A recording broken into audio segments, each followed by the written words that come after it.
Hello again, Michael. And Peter, what a surprise. we've had a sip of water and we're refreshed now. And Mike's disappeared for some peculiar reason. Oh no, he's back again. He's a jack in the box. Mike, we've this afternoon we've covered a couple of things. We've covered counter objectives, which is a much larger concept. Then you've looked at obstacles, and you've given a sort of hierarchy of three different kinds of obstacles, which I thought was really interesting. The idea of the sort of external one, the one between us as human beings, and then the third one that you talked about was a more kind of about obstacles within ourselves almost. Now, the really tricky word that you want to talk about now, and I'm very confused about this in relation to the whole world, in real life and theatre, is the word emotions. So tell me, what are emotions? Well, um, this, well, basically, it's how we feel. It's to do with feeling. And I mean, emotion is the implication of emotion is a very strong feeling. You know, it doesn't necessarily have to be, but if you think of a sort of spectrum of just feeling, you know, sort of moody, you know, autumnal, like that, to being in a raging passion, you've got this, there's a scale of intensity of feeling, basically. And I suppose when we talk about emotion, particularly in the theatre, it's usually towards the extreme end, you know, the violent end. But I am almost against the word emotion, because it tends to get a lot of generalized, strange, tense acting, and it's not truthful. And maybe we should, and that's this very tricky can of worms, because most of the time when you start rehearsals and you say to the actor, what are you doing in the scene? They immediately say, oh, I feel, or she feels, and that word feel comes in. I say, no, don't do what you're feeling. What are you doing? Because the point is, feeling is not something that we choose to do or feel, and emotion is not something that we select to feel. It happens to us. Emotions are not in our conscious control. Events, circumstances cause emotions. This is terribly important. And this, now let me backtrack a little bit to Stanislavski. As I think I said, when he started to explore theatre and work with actors, I think his quest was to see how could the actor play truthfully every night. And presumably at that time, the sort of actors that were playing and were very popular, which now we would call very clearly hammy actors. You know, wonderful voices, great gestures, indicating feeling without demonstrating, without actually experiencing. Now, he obviously saw through some of that, and of course there were 2 or 3 actors who were wonderful. Eleonora Duse, a guy called Salvini, who are meant to be upheld as really truthful actors. If we looked at them now, we might not find them to be quite as truthful as our idea what's truthful, but relatively speaking, they were truthful.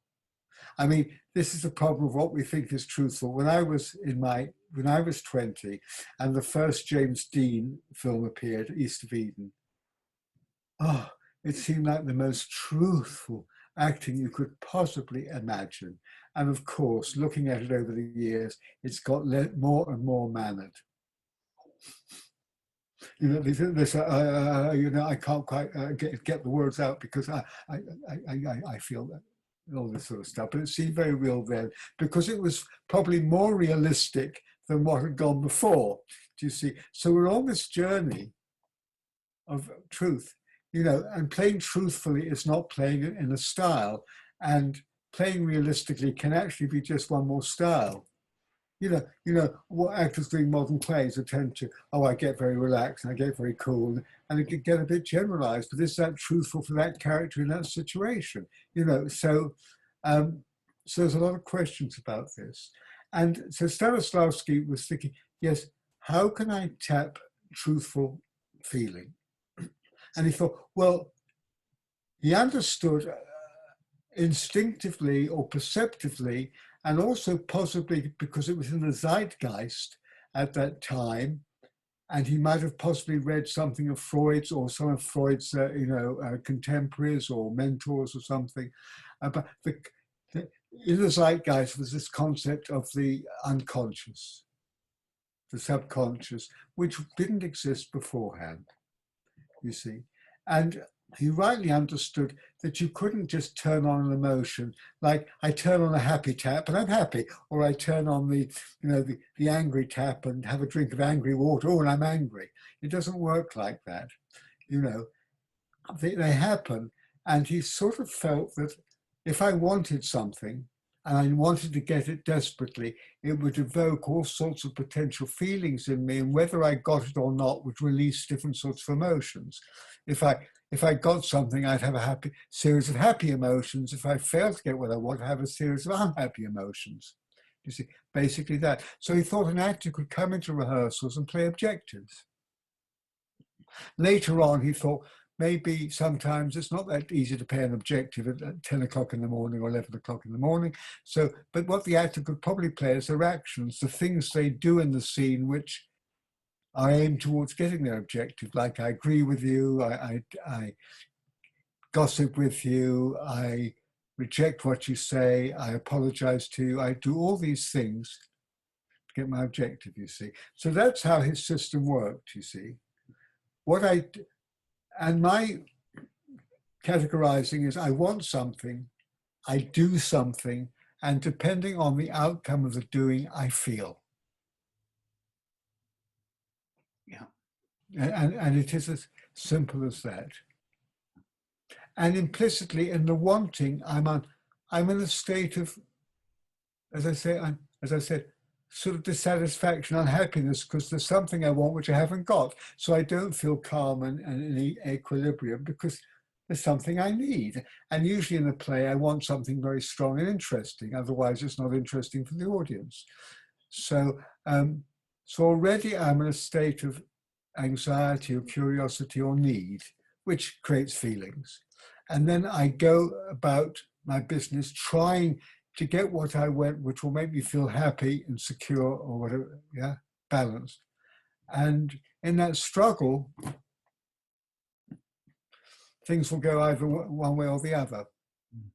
And I'll either be satisfied and fulfilled, in which case I will feel happy, proud, joyful. And if I'm foiled, I'll feel angry, frustrated, depressed. I mean, I always say to people when I do workshops, I could say it to you, here am I want to convince you that this way of working and thinking about acting is a good and truthful way of working. Now, if all my class sort of say, oh, Stanislavski's so old-fashioned, anyway, he's a white Western male, privileged class, who wants to listen to him anymore? And,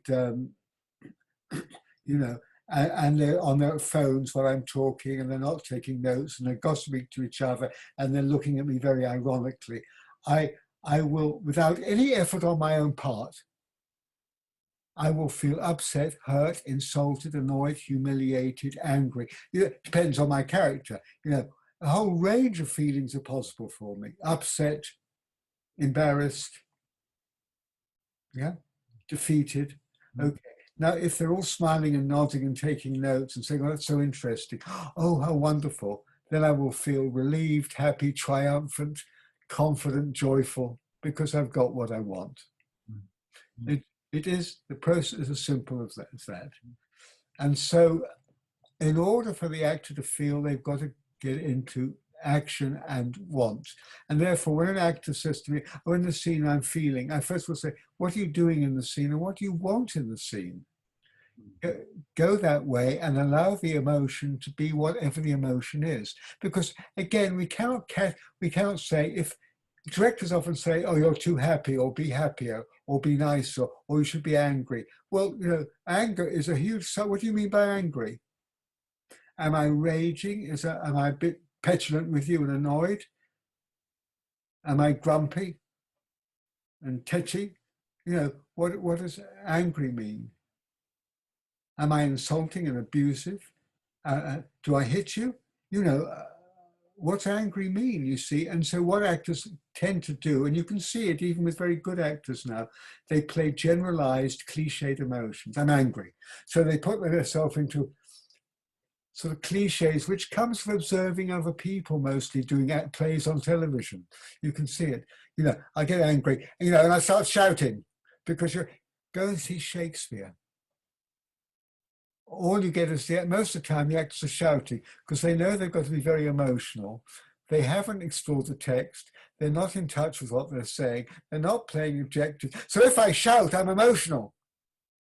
And all you're hearing is strained voices, tense necks, tense bodies, and no nuance, no clarity of text. And you hear them shouting and you have no idea what they're talking about because they've got no tactics, they're just shouting. I am being angry.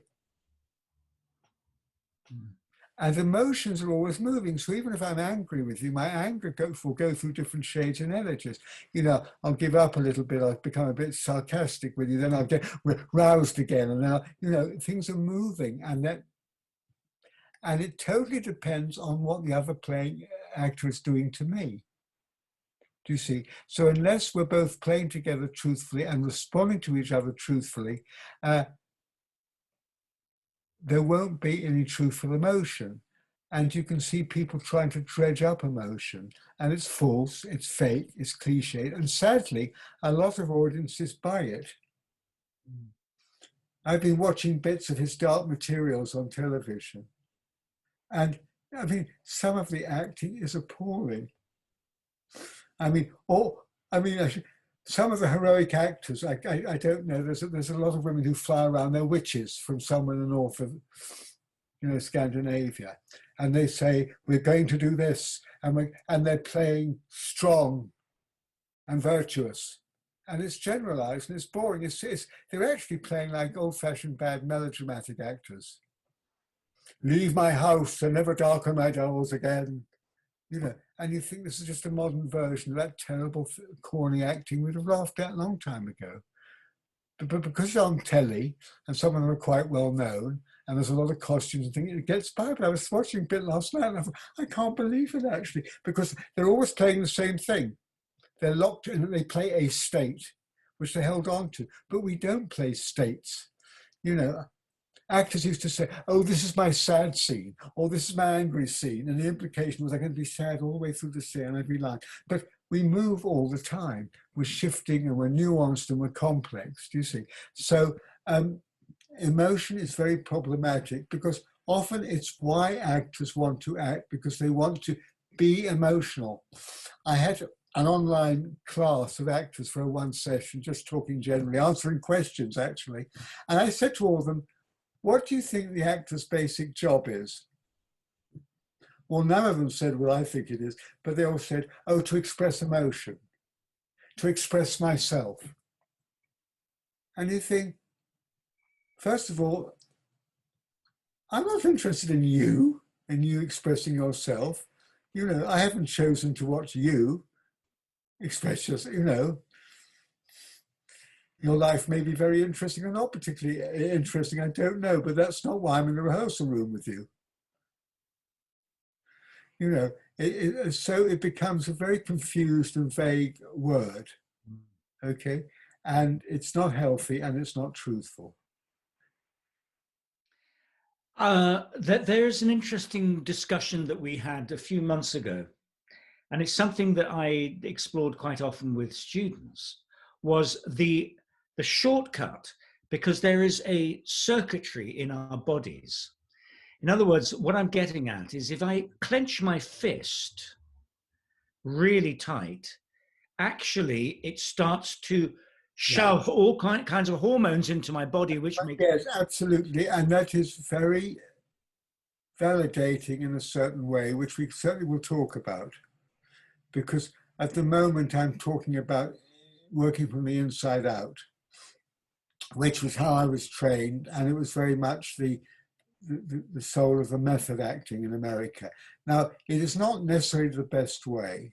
You can get in through the body. Okay, yes, because we are hardwired to feel certain things in certain circumstances. Our body will behave, or if something went bang now very loudly, without thinking, the body would react. And the potential to make myself a small target and to protect myself would come into action. And then only after that will the feeling go, oh, there's a threat. And then only last will the brain say, do I flee or do I fight? Is it flight or fight? Do you see? And that's the process, because we have to respond very quickly to things. Now, it works in large scales for very large emotions. You know, there's about 6 or about 8 of them, I think. Awe, sort of amazement, lust, which is not just sexual lust, it's longing for things, yeah, that desire for things, anger, disgust, fear, grief, yeah. They're very much hardwired, and they seem to transcend culture and time.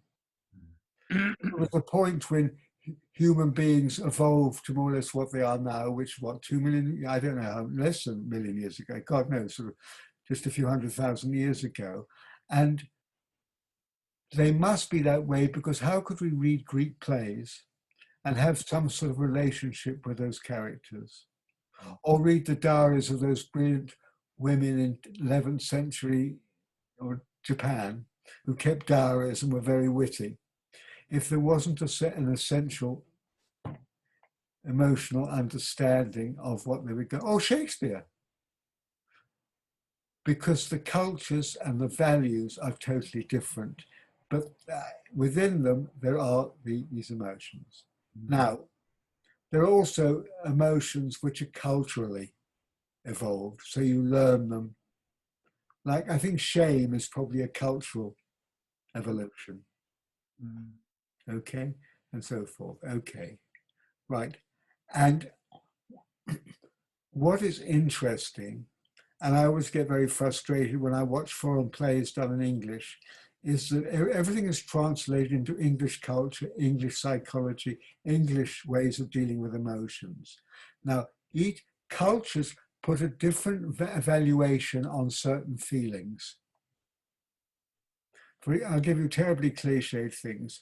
You know, certainly when I was growing up, and there may be a little residue of it left now, not much, men never cried. You kept a stiff upper lip, yeah? And you controlled your fears and your feelings, yeah?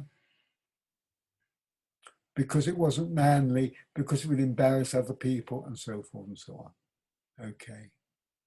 Now we live in a world where people go on telly and weep at a drop of a hat, because it's become acceptable. It started to happen around Diana's death. Suddenly this access of suddenly weeping for somebody you had actually no relationship with. It was all very weird. Anyway, that's a whole other story. But so the value of how we deal with emotions is very much part of the culture. Okay, I'll give you another example. Let's say there's a very nice, well brought up, middle-class lady whose son dies, and there's a funeral, and she goes to it, and she tries to restrain her feelings because it will upset other people, and she wants to get through the ceremony decorously. Maybe that's a little old-fashioned now too. Now, if you go to the Middle East, the mother would probably throw herself on the body, you know, and weep copiously and wail and lament, because that is what their culture expects And it doesn't mean to say either one is less truthful than the others. They're both equally true, but they're dealt with differently. You see, and that is terribly important. So when I'm working on foreign plays, I do an awful lot of the actors so they somehow can change their psychology so their expressions of a feeling will be different from what they would do now in this culture here now. And it's very, very interesting. You know, in some cultures, there are certain feelings which are totally unfamiliar. I can't give an example off the top of my head, but Steven Pinker quoted some in one of his books. I can't remember, The Blank Page, I think, The Blank Sheet or whatever it is, yeah, about the brain. You know, there's a concept involving the embarrassment, or I don't know, or, you know. Shame used to be very important. Members of Parliament would resign automatically if even the slightest finger of suspicion pointed at them. That has gone completely. Politicians now, you know, sort of bluff their way out of every accusation. They are shameless and they bury it and they ignore it and they dismiss it in the most appalling way. And they never take responsibility for anything. You know, so you can see how I'm sure they feel something inside, but how they deal with it is different. Because the culture has allowed them to also, this emotion is fine to express, this one isn't. Yeah. But you make a distinction then between what you regard as a kind of universal set of emotions, which are very basic and very big. Well, fear. I mean, yes, that is, I mean, our responses, our physical responses to certain things will be very, very similar. Yeah. But then you also make a distinction between that and the cultural set of emotions and how. Well, and also the culture can have an effect on those basic emotions. Because if it, you know, when men face death and you cannot be a coward. So if something frightening happens, you go, oh, and then suddenly it's actually, I fight, because if I fight, I'm a coward. So, but the point is for the actor, it is quite easy to, if you understand your body and put your body into particular shapes, energy, and even try to get a sense of where your inner organs are, you automatically, without any reason, without any motive, without any situation, you will feel something. There's a company called PEM. There's a guy called Stefan Perdikamp, he's German, and he has been studying this for about 12, 14 years, and he works all over Germany and other places. He used to come and do workshops here, but he never got enough followings, and you can see his work online, PEM it's called, PEM. And what he does, he takes you through the essential, basic, bottom line physicality of a particular emotion, and you experience it, you practice it. And it is, I did a couple of workshops with him, and I brought him into the Guildhall when I was doing some work there, and he came to a couple of rehearsals. And I did them, and I'm not somebody who lets my anger go. I do all sorts of things with it. And it was extraordinary because I suddenly, my voice dropped, I swear, an octave. My voice has never been so low in my life. And I was making these guttural sounds and I was moving around the room. And this was about 3 years ago, with so much energy. And at the same time, I felt totally safe because it wasn't my trauma or my real experience. I could just stop it like that. I could just shift the physicality and it would go. And it's very healthy. Because the other way actors tend to try to work is what Stanislavski started using, emotional recall, and then stopped using, is that I try to remember an analogous situation in my life to that of the character. And we've talked a lot about that. Okay, good. Oh, right. Okay, good. And then, you know, I try, but that's nonsense too, because I am not my character. Yeah, yeah. You know, so it's a good exercise for young students, maybe to get them in touch with their feelings. But it's not, and often they get very upset by digging up the past, and it stops them working, and it becomes very self-indulgent, and it's not a truthful way of working. So this is a very big area, because the irony of it all is that I want the actors to be incredibly emotionally expressive at every second of the play. I want to know how they're feeling, shifting, you know, but I don't, but they must not play emotion. They have to trust that if they're playing truthfully, the emotion will arise. And the emotion may be quite different from what they expect it to be, because we're so interesting and individual, and our emotional imaginations are different. So whereas in a cliched way, I would feel I have to cry, I actually find I'm laughing. And that's wonderful, because it's surprising and truthful and unexpected and right at the same time. So that's it. Now, those emotions are the emotions of the moment. Now, I think there are two layers of emotion. One is our basic default emotional state. If I'm a depressive, I will live at a certain level of low energy, lack of confidence, insecurity, anxiety, not feel very motivated, always see the worst in everything. Now, there's a varying degree, but that may be what's sitting inside me most of the time. And that's a sort of, with its own variations, that's my default emotional situation. And on top of that, I have to play all the other emotions of the moment. Like, you're not giving me what I want, so I'm upset, I'm angry, and so forth. And that default state will very much define possibly how the emotion of the moment happens. I mean, if I'm somebody who's always very up and positive and, and life's lovely and I never get upset, playing the same situation, my reactions will be totally different. Do you see what I mean? So now, the actor can't play that default emotion. Again, you have to get it into your body. And one of the ways of doing that is to find the physicality. And there's a lot of work with Michael Chekhov that will help you to that. There's something called the psychological gesture. Which again, you've talked about, Mike. Okay. I mean, yes, okay. So, if I can find out what my super objective physicality is, to embrace the world or something.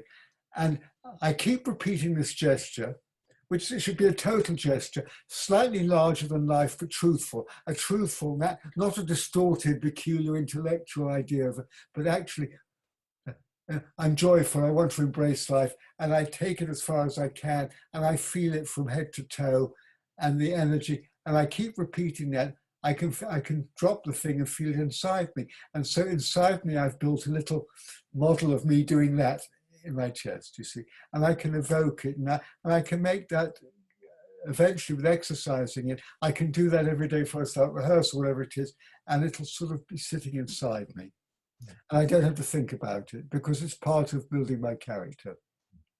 And but I mean, this is, I remember when we talked about it before, I thought, well, that is how you then filter your actions, because, your action might be, I am amazed by what you've just said. That is not an action. All right. I celebrate you for talking so interestingly. Okay, all right, okay. But if my homunculus, as it were, if my body inside here has been this introvert, then my action, as it were, will have been coloured by that. Well, of course it will, because that defines that word. Yes, that's a controlling factor of your character, as opposed to this one who goes. Yes. So if I'm somebody who's, I built a character and I go about life and I'm physically and I'm feeling that, and I want to celebrate you. Oh, people are going to celebrate. And if I'm down here, I say, Peter, it's been so interesting. It'll be different. It will be different. It could be the same action, the same objective, but because of my character and my character's basic disposition, it will be different. Yeah, yeah. You know, and again, you don't want to lock yourself. If I say, I'm saying, you know, I'm depressive, I mean, I can have a huge range of, you know, it can be quite like, I can come out of it for a little bit, you know, just lurking there. And certain things will make it worse. But that's, yeah. I mean, people are very different. Their energies are different. Do you know there are people who are terribly quick? You know, they're full of energy and they can't sit still. And if you're with them, you know, you can feel this sort of energy, and sometimes it's lovely, and sometimes it gets exhausted because they can't come down off it. And then there's sometimes people who have a very strong aggressive energy. Occasionally, I felt it on the tube. Somebody gets on the tube, and you can just feel the aggression in the body, and you think, I'm going to move. I don't want to be in that part of the carriage because there's something so emanating from that person. Some people are very slow. I worked with an actress. She was actually very good, and when she played, it was fun. But she personally was incredibly slow, and so she'd come into rehearsal, and she'd take off her shoes, and it would take about 10 minutes, you know. And then one day she said to me, when you leave home, do you think about where you're going or where you're coming from? And I said, well, I'm going, you know. She said, oh, how interesting. I always think about where I'm coming from. Mm-hmm. You know, so it was really interesting. And my energy and hers were in such conflict. It was sort of, I mean, it never was a real issue, but I used to arrive a little bit waiting to get started because, you know, she wasn't deliberately delaying anything. That was her basic rhythm. And she eventually became a child psychoanalyst, and it probably was a very good rhythm for working with children. You know, she was, you know, calm, tacit, thoughtful.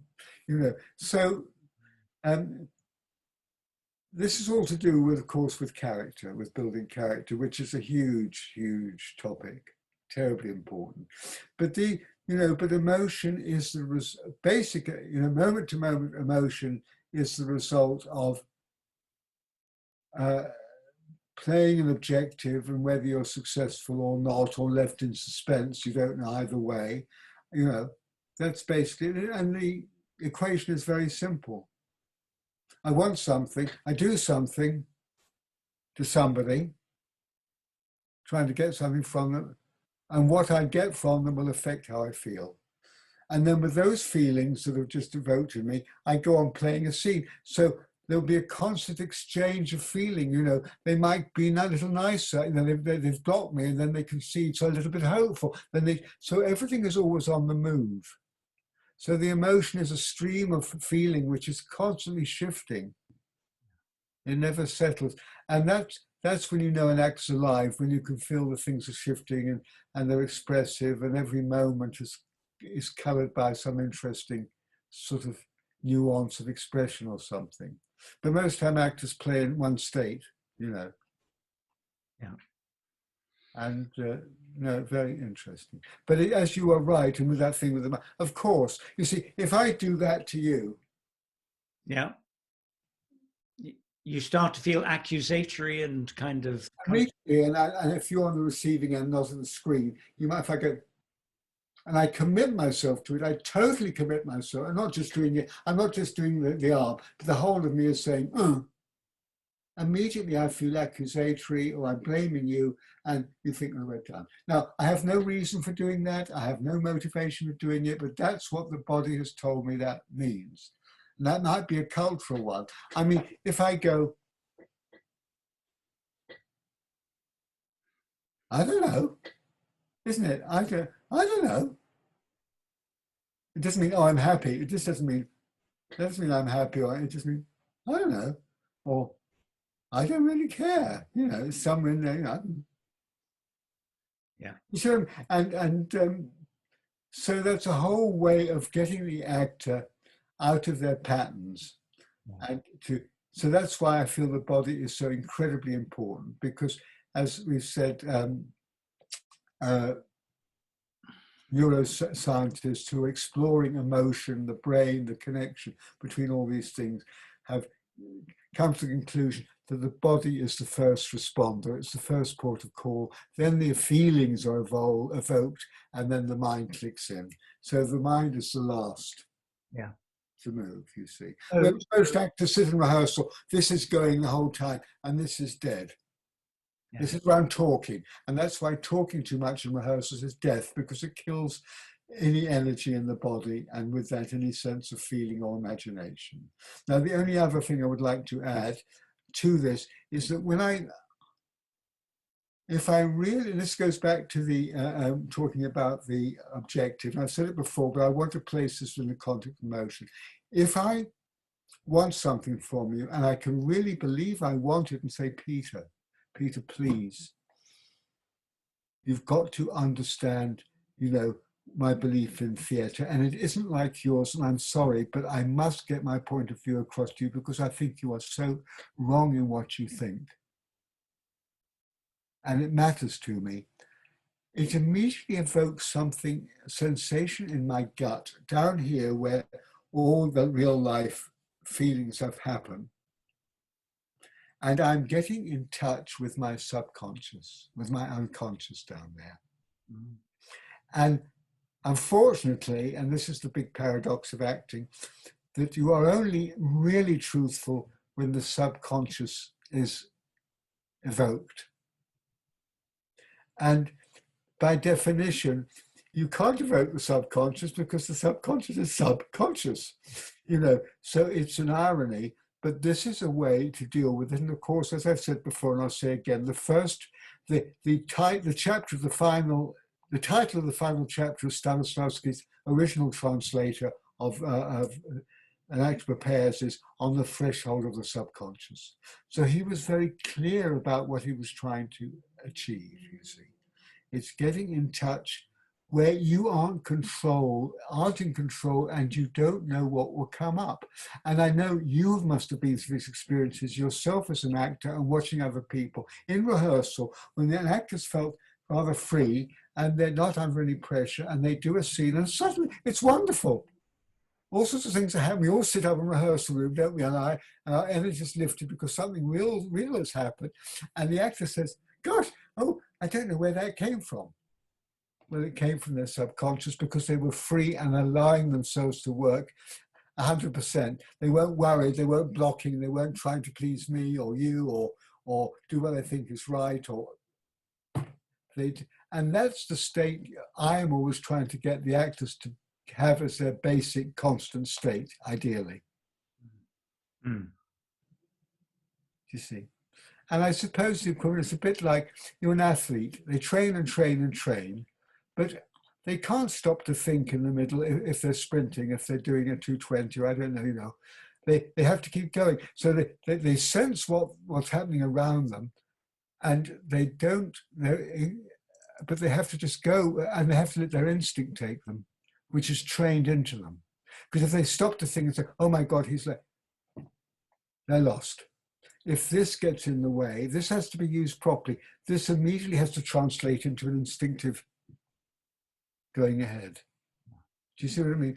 And it's totally natural. This is how we function in life. You see, or as I've said before, and I will say again, boringly, any good acting process is what is it called? Something in power in little. It is human, truthful psychology in a distilled, tiny example, shall we say, to use in the theatre.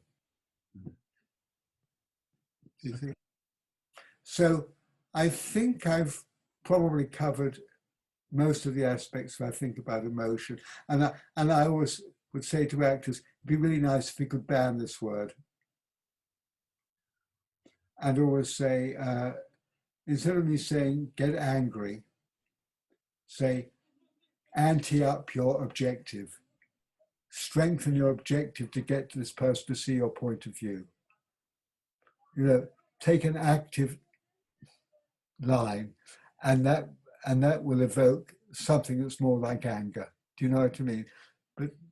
And most directors use this awful shortcut, you're sad, you're unhappy, you're angry, you're annoyed, you're pissed off.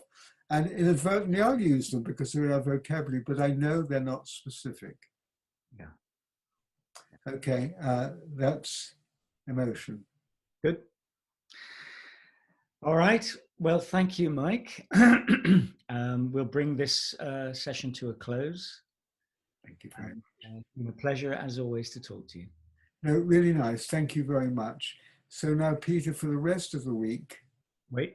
Oh. All right. Doesn't matter. We've we've blown it. Never mind. No, All right. you've got enough space there. I'll say goodbye to you now. Okay, bye, Peter. Bye now. Thank you for watching, and I hope you enjoyed that that chat.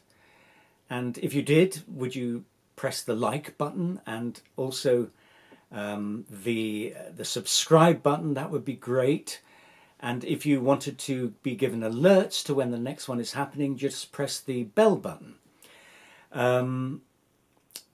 If you want to put any comments or any questions underneath here, underneath the video, please do. And at some point I will re-interview Mike, as it were, and put some of these questions to him. So I look forward to seeing you again soon. Thank you.